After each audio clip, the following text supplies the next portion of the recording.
Hi, my name is Melissa Gregg, and I am a financial mediator and business valuation expert who specializes in settlement offers and strategy around the financial in divorce.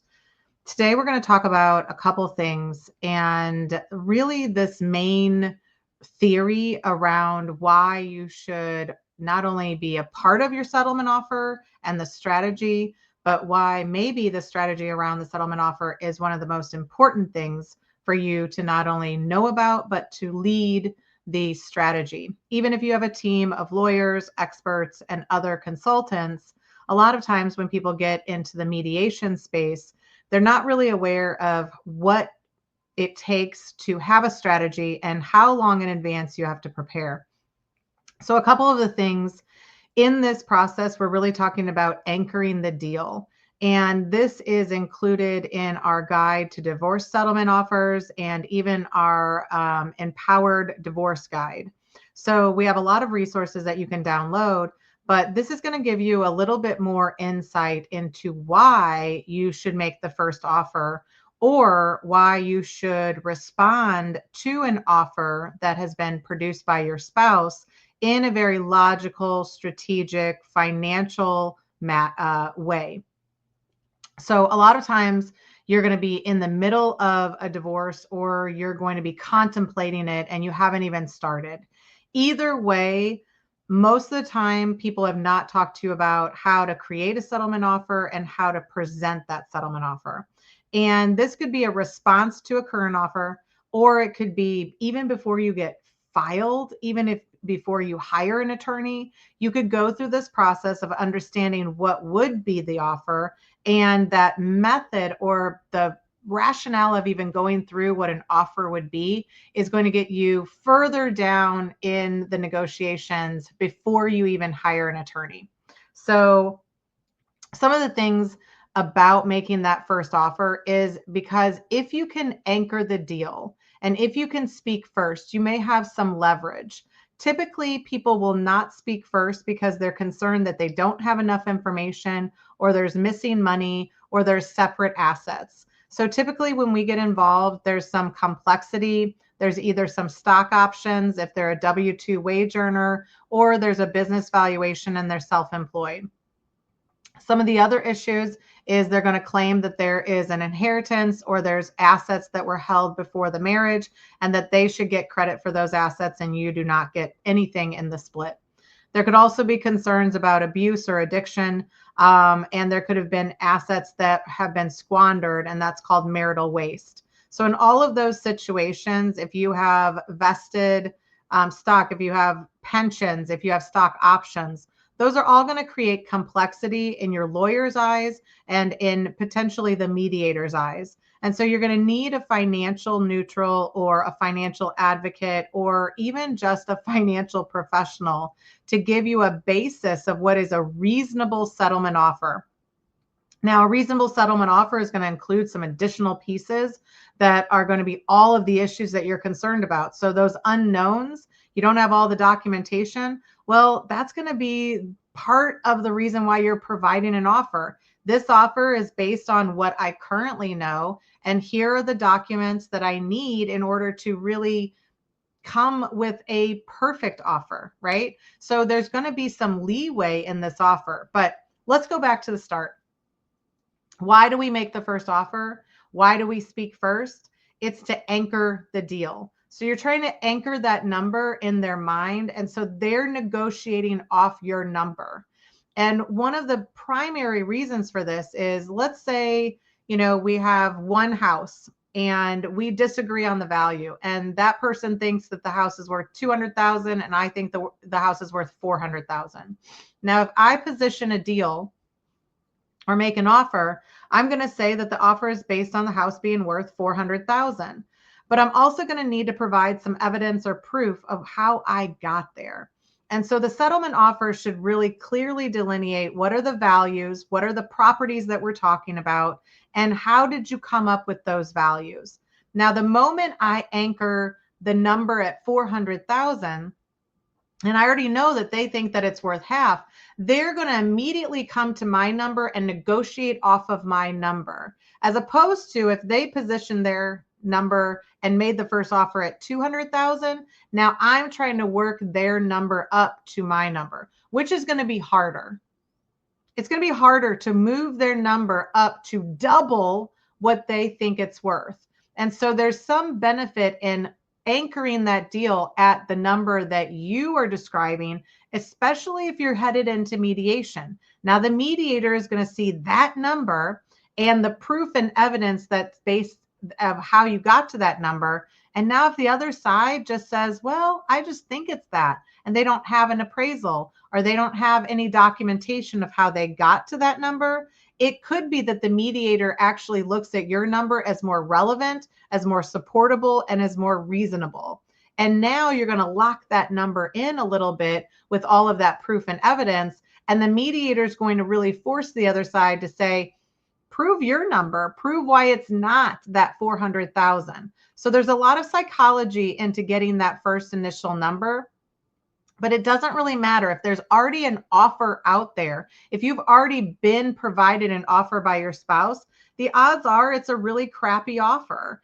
And you need to look at it with a financial expert to review what is some of the best ways to provide an offer in response to that first one. So in each case, though, let's say that offer is sitting out there, you now have to come with what is your response to the offer. And that usually is also a settlement offer or the makings of it. And so what you have to understand is, do you have all the values? So what the settlement offer looks like is a property statement that lists all of your assets, all of your debts, and what are the values. And then what beyond that is going to go in your column or their column. And so when we total up all these assets, and let's say we have $1 million worth of assets, we're trying to basically get $500,000 in your bucket and $500,000 in their bucket. And that doesn't mean that we have to split assets all down the middle. It means you want this house, I want this motorhome. You want this car, I want this tractor. You want this retirement, I want this securities or cash. You have a pension, I have stock options. We have a business.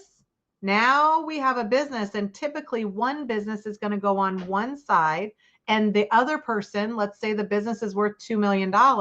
Now the other person is going to get $2 million of other assets.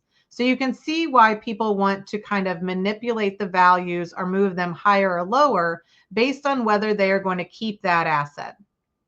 That's really not how to go about creating a settlement offer. The settlement offer is a way that you can position what is going to be favorable to you, but also what is going to give you the assets that you most want. And not always are both people wanting those same assets. So let's take a look at what this really looks like. So if you have some missing documentation, you're also putting forth an offer that makes assumptions on that missing information. So how do you create this offer? You're going to want to put together an offer that has evidence. And so you need to get a copy of the statements. You need to get, the pieces that really support it. So if you have a settlement offer that lists all these bank accounts, I want you to take the one page that says what the statement balance is and put it behind that offer. Okay. So when they look at the total of all of your assets and your debts, they're also looking at the underlying evidence that back up how you got to that number. Most bank accounts, investment accounts, it's just one statement. It's what's your most recent statement, or you need to understand in your state, are you looking at the date of trial? Are you looking at the date of separation as the valuation date? Okay. So the date of separation could be that when you guys left or when you guys parted ways, the court is basically saying, look at where the bank accounts were at that time. So that's a good thing to ask your attorney, is when is the date of value for all of these things? Because if it's at the date of separation, that date doesn't change. And so you're really creating this offer based on knowledge at that time, at that date, and what the value of all of these properties are and businesses is at that date. Okay, so once you put this together, and you provide it to the other side, some of these numbers are not going to change. Sometimes the business valuation or securities and retirement is going to be updated closer when you get to trial, but you're headed into mediation. So you just want to get enough information to provide an idea of where to start. And why do we think we're headed into mediation? Because a lot of times, if you have a spouse that's on the other side that is not providing an offer or not negotiating in a rational manner, you may have to call mediation into play in order to come to the table and start negotiating earlier than trial. Trial could be months and months and months away, and everybody, your attorney, your team, might just be focused on that. They might be focused on getting every single last piece of data from discovery, every little last subpoena information comes in, and they're not willing to look at a settlement until everything's there. The reality is a financial professional can look at that data and come up with an assessment or some assumptions for the values and provide an offer a lot sooner. The offer should be provided before you go into mediation. If there's only one offer out there, you want to go into mediation with your offer being the most relevant and enough time for everybody to see that offer, make their own adjustments, but they may not respond to the offer. So then you head into mediation and the mediator says, hey, where are we in settlement? And you say, well, we provided an offer 10 days ago. We haven't received a response. Go over there and see what their response is to this offer. And that gets the ball rolling, but it also forces the mediator to first go and see what is their issue with your offer. If you've had no communication, you want to listen very carefully at what they say their issues are to your offer, because that's going to give you an indication of what their strategy is and what values they disagree with. There could be some areas that you both agree to, like a bank statement's going to say what the bank balance is. And if it's at the date of separation, that's a date and time that doesn't move. So now you also need to present some of the issues. So let's say that there's marital money missing. Let's say there's a concept called marital waste, and you only have some of this evidence. You want to pull those pages that clearly show $10,000 was spent on jewelry and I did not receive the jewelry. $15,000 was spent on a vacation and I did not go on that vacation. A lot of times they could be running these expenses through the business if they're a business owner, and you may not see that information until you get the business bank statements and the business credit card statements. And so maybe you don't have all the pieces of the puzzle. You can still make an offer, but you're going to need to work with a financial person and that understands how to use the pieces of the puzzle to make some analysis or some assumptions and provide a balanced, reasonable way to support those pieces of the offer, the values in the offer. So an offer could also come with a written piece of it. So we usually put schedules together, and I'll show some at the end of this presentation, but we usually put together like a property statement and a statement of income and expenses. So that's going to govern the statement of income and expenses is going to gear towards what you're asking for in child support or alimony or maintenance. Each state could call these different things. Child support is typically always called child support, but alimony is also called maintenance in some states. So you're putting together your statement of income and expenses to prove out in your state that you need some additional payments from your spouse going forward. When you're putting together your property statement, you're also going to tell them where you want the property to go. So the offer is going to say, yes, we own a house and I would like to keep it. Yes, we own these cars, but I would like him to keep it. So you're going through all the assumptions of what you think each of you will take and giving your best reasonable offer. The written part of it could also be that you start to develop a summary or a history of your marriage. So this is going to be more factual, like based on dates, based on times. Like we got married at this date. We have this many kids, Bobby and Sally. They're 11 and 14. Here are their birthdays. We have a dog. We have 2 horses. We have, a summer home and we have a current home. You're going to start giving a summary of the big pieces. I found out about infidelity in 2023. You know, I believe that there was marital waste starting in 2022. I'm concerned about there's some missing money from an inheritance or from a deposit that came in 2024. You know, like you're really starting to just identify it with the kids. There could also be issues like we have a special needs child, or we have a child that needs special considerations in the parenting plan.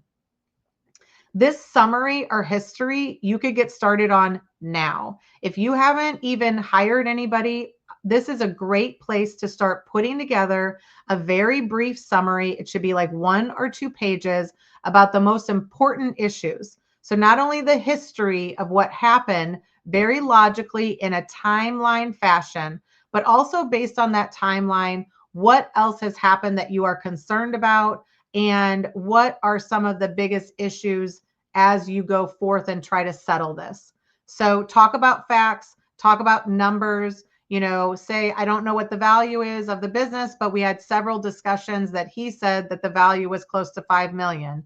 There were times where people tried to purchase this company and they offered 10 million. These are important pieces of the puzzle that even if you don't have the whole puzzle, you want to present what you know are some issues, and then delineate the top 3 to 5 issues in your marriage. Okay. It could be that we need to figure out custody of the children. It could be that we need to figure out who's going to stay in the marital home. It could be that maintenance and child support, or alimony and child support, are big issues. Delineate those issues, because this is a summary and a history that you're going to be sharing with your attorney when you go in to meet with them. Or it could be the entire kind of guide for all of your team to refer back to when they don't remember all the specifics of your case. If there are a lot of details that you want everybody to remember, put them together in this summary or history, and that will be the basis that either your attorney or your financial professional will create the written offer based on. So what are some of the things that you should consider when you're going about creating the settlement offer, but you don't know everything? And typically, if you have a team in place, they're going to say, well, we don't have enough information and we'll deal with that later. So some of the things that you should be aware of, and the reasons why you want to maybe introduce mediation as an option, is if you have a toxic spouse and if they're doing delay tactics. And so delay tactics are going to be keeping information from you, asking for more time in the court, maybe sending you messages that are a little bit bullying or scare tactics. You may also have a toxic attorney on the other side, but all of these things are going to be better handled in a mediation where you can expose some of that behavior.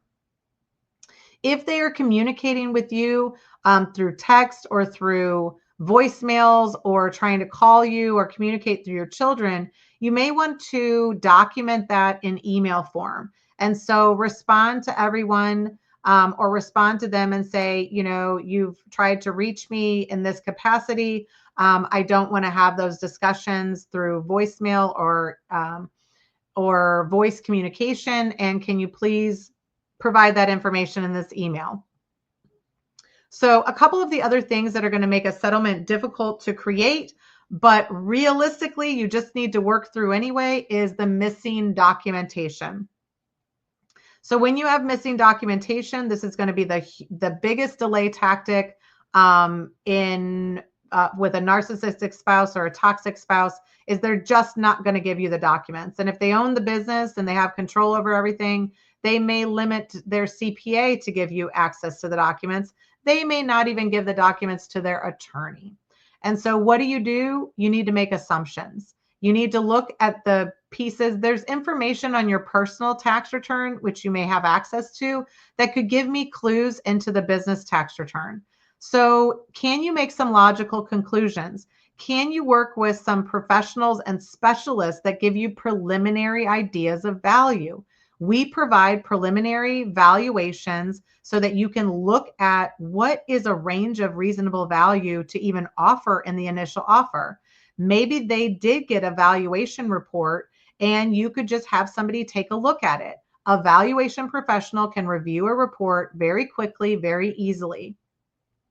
A lot of times we're working with people for 90 minutes, 90-minute session, and kind of taking a big picture look at all of their issues and then determining, do you need evaluation, or is there a different way to look at this and strategize around the settlement offer? You also need to understand if you have separate property, inheritance, or if the other side is going to claim that there's some separate property. A lot of times you could have just assumed that all of your property was marital, but maybe your spouse put certain things in only their name.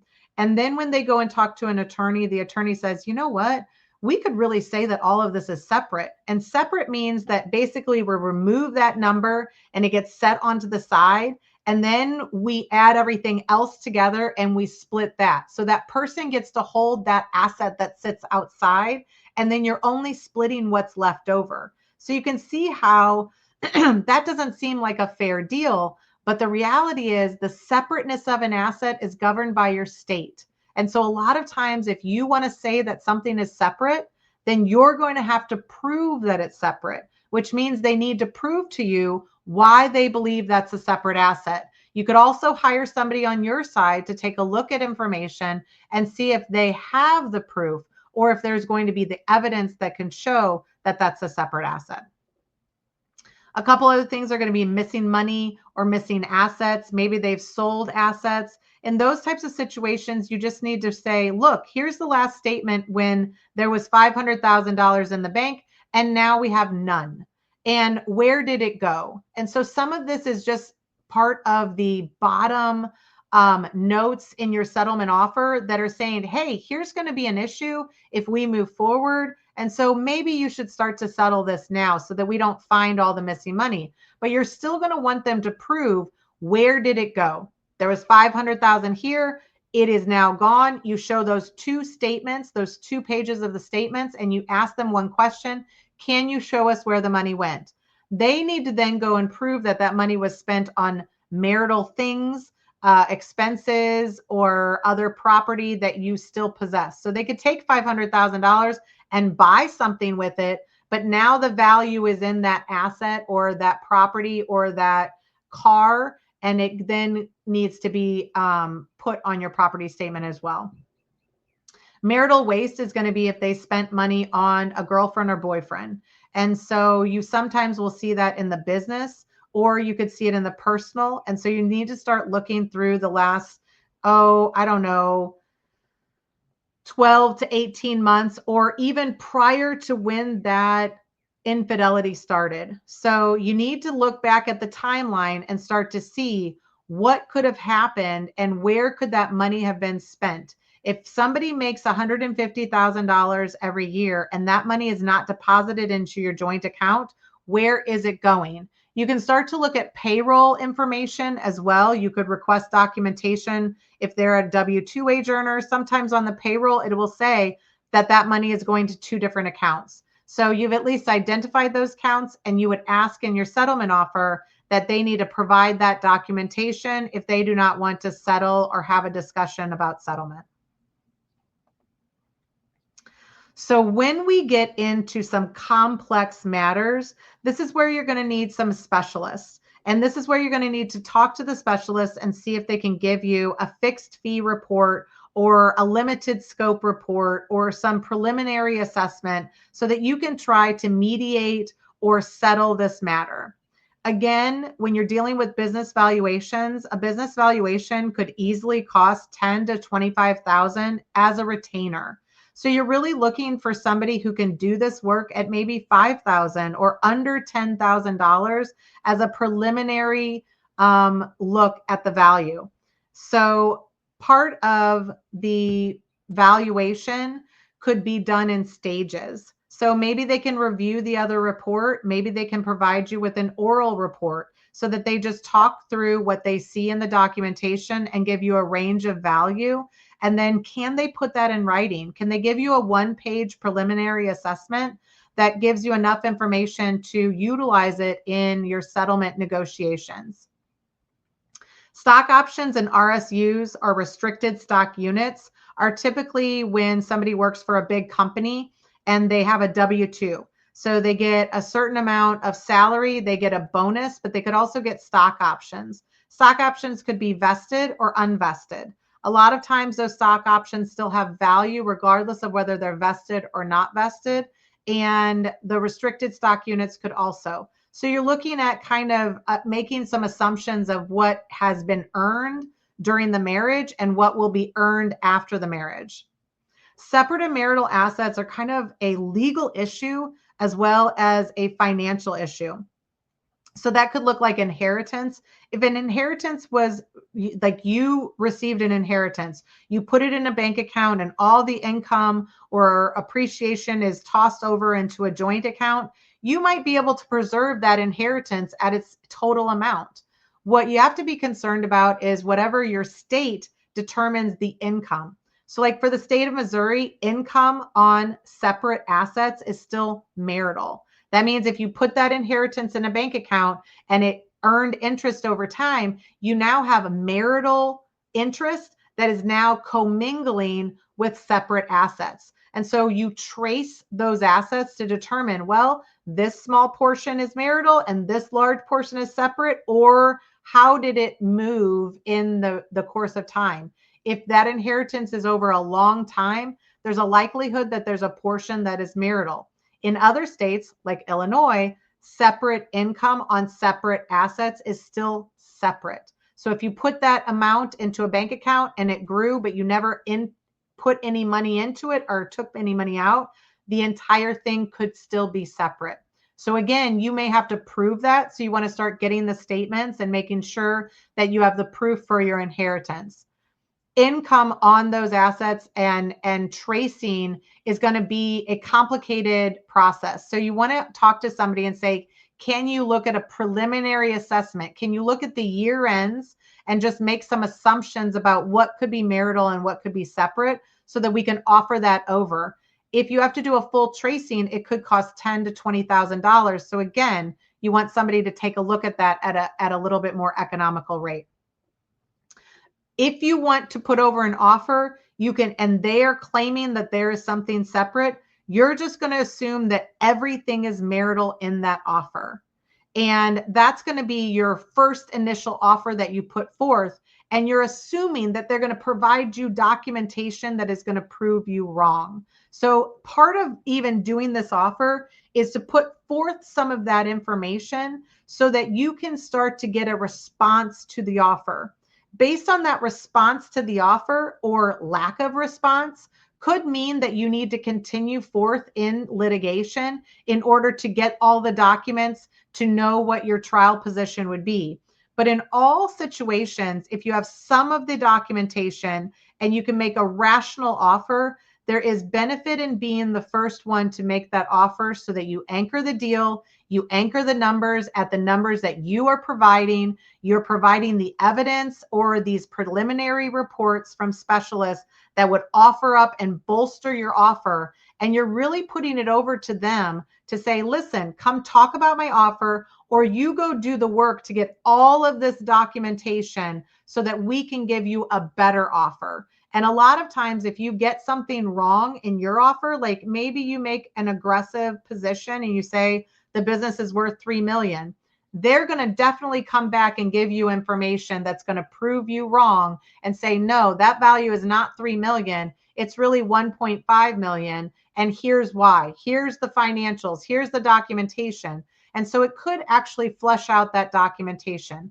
When you head into mediation, even with an offer, assume that you're not going to get everything done on that first mediation. Assume that this is a process and you need to work through the mediation over several meetings in order to get the additional documentation so that you can really make the best offer and settle on an offer based on knowledgeable information and full disclosure of the financial picture.